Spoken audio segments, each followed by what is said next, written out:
Dan saat ini saudara, kedua presiden sedang bertemu empat mata. Pertemuan bilateral membahas kerjasama yang dilakukan oleh Indonesia dan juga Prancis sambil mengetahui suasana dan juga situasi di Istana Merdeka Jakarta. Kita tanyakan langsung ke jurnalis Kompas TV Tifal Solesa dan juru kamera Arif Rahman. Tifal, selamat pagi. Bisa dijelaskan saat ini agenda ataupun jadwal apa saja yang dilakukan oleh kedua presiden? Apakah masih tertutup pertemuannya atau bagaimana?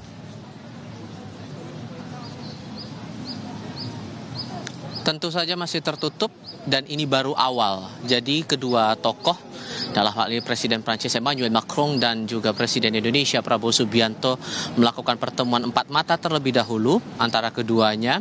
Kemudian nanti akan dilanjutkan lagi dengan pertemuan bilateral antara delegasi Indonesia dan juga delegasi pemerintahan Prancis. Tadi kalau disimak lagi visual awal saat upacara kehormatan berlangsung di halaman Istana Merdeka Jakarta, Presiden Prabowo Subianto didampingi oleh sejumlah menteri di jajaran Kabinet Merah Putih. Saya sebutkan saja ada Menteri Koordinator Bidang Perekonomian Erlangga Hartarto, lalu juga ada Menteri Luar Negeri Sugiono, ada Mensesnek Prasetyo Hadi, kemudian Menteri Pertahanan Syafri Samsudin, dilanjutkan dengan Menteri Investasi sekaligus Kepala BKPM Rosan Ruslani, ada Menteri ESDM Bahlil Lahadalia, Sekretaris Kabinet Teddy Indrawijaya, berlanjut lagi ada Menteri Komunikasi dan Digital Mutia Hafid, ada Menteri Pertanian juga Andi Amran Sulaiman, berlanjut lagi dengan Menteri Pariwisata dan juga Menteri Kebudayaan.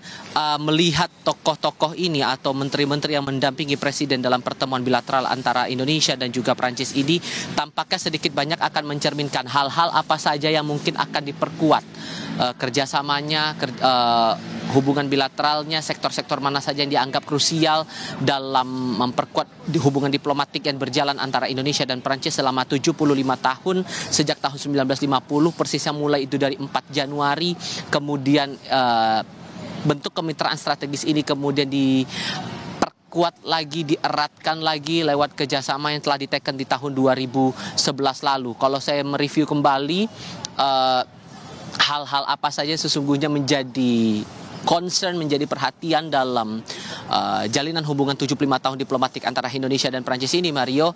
Kita ingat juga atau saya merefleksikan ini lewat artikel opini yang disampaikan oleh Muhammad Umar selaku Duta Besar Republik Indonesia untuk Prancis di Harian Kompas pada tanggal 25 April 2025. Ia menyebut bahwa posisi Prancis ini merupakan negara ke-11 selaku investor asing terbesar secara global dan berada di urutan kedua di level kelompok negara-negara Eropa atau Uni Eropa, sehingga dengan posisi Prancis yang dipandang krusial bagi Indonesia ditambah dengan nilai perdagangan dan nilai investasi yang terbilang cukup besar juga di banyak sektor, bahkan spesifik untuk investasinya sendiri ada di 6.000-an proyek dengan nilai investasi sebesar 300 juta dolar Amerika di tahun 2023. Ini yang akan coba diperluas lagi, akan diperkuat lagi hubungan diplomatik dan juga kemitraan strategisnya antara Indonesia dan juga Prancis. Nah, yang berjalan sekarang ini baru akan tertutup. Nanti kita coba akan melihat pernyataan masing-masing dalam pertemuan bilateral. Biasanya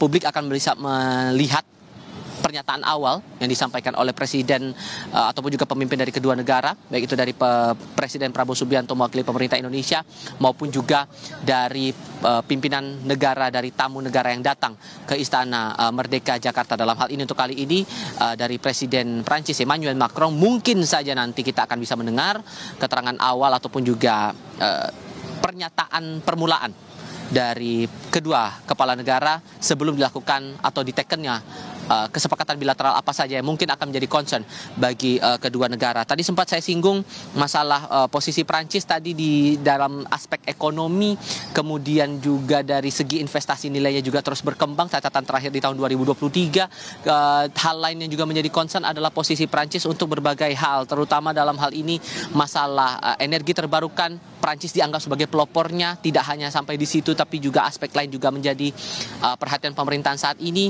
mengingat ada kerja-kerja yang coba dijalankan, ditunaikan dan coba dikejar targetnya begitu oleh pemerintah di Kabinet Merah Putih kali ini, baik itu di pengelolaan lingkungan, inovasi, teknologi rendah karbon, kemudian aspek pariwisata dan ekonomi kreatif, ditambah lagi dengan upaya meningkatkan hubungan antar warga, jadi tidak ada concernnya di level pemerintahan, tapi juga lagi di aspek sosialnya begitu. Kita paham dalam berbagai kesempatan ada program pertukaran pelajar, pertukaran tenaga ahli juga, peneliti dan profesional yang dilakukan antara kedua negara, diejawantahkan dalam bentuk beasiswa, kemudian juga secara prinsip politik luar negeri juga dianggap punya kesamaan.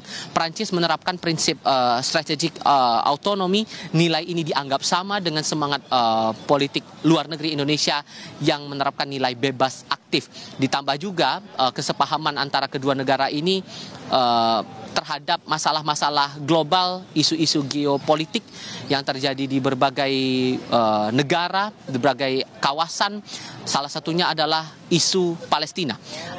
Dalam berbagai kesempatan, Presiden Macron di kancah internasional, walaupun juga dalam pertemuan bilateral di berbagai negara, termasuk juga kita, Indonesia, lewat pernyataan Presiden Prabowo Subianto di berbagai kesempatan, ini punya kesamaan untuk mendorong penyelesaian konflik yang terjadi di Palestina, terutama di Gaza.